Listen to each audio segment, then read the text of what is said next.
আর ব্যবসায়ীরা ব্যবসা করে, আল্লাহ পাক ব্যবসা হালাল করেছেন না হারাম করেছেন?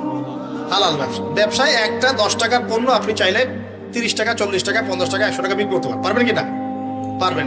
মার্কেটের একটা ফিক্সড প্রাইস থাকে, মার্কেট প্রাইস, এটাকে বলে মার্কেট প্রাইস, যে একটা দাম নির্ধারণ করা হয় যে আমরা এই দামে সব সেল করবো, তাই না? আচ্ছা, ব্যবসায়ীরা ব্যবসা করছে, ব্যবসায় লাভও আছে লসও আছে, ঝুঁকিও আছে, লাভও হতে পারে লসও হতে পারে। এখন ব্যবসা করার সময় দেখা গেল যে এক ভাই লাভ করলো আর এক ভাই লস করলো, এমনটা হয় কি না?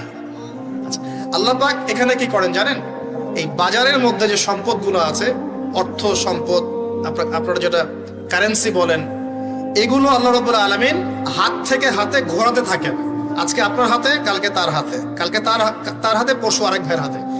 এই সম্পদ বাজারের মধ্যে ঘুরতে থাকে। বাজারটা হতে পারে সমাজ, হতে পারে রাষ্ট্র, হতে পারে বিশ্ব। ভালো করে বোঝেন, ছোট পরিসরে হতে পারে সমাজ, হতে পারে রাষ্ট্র বা বিশ্ব। আল্লাহ পাক সম্পদটা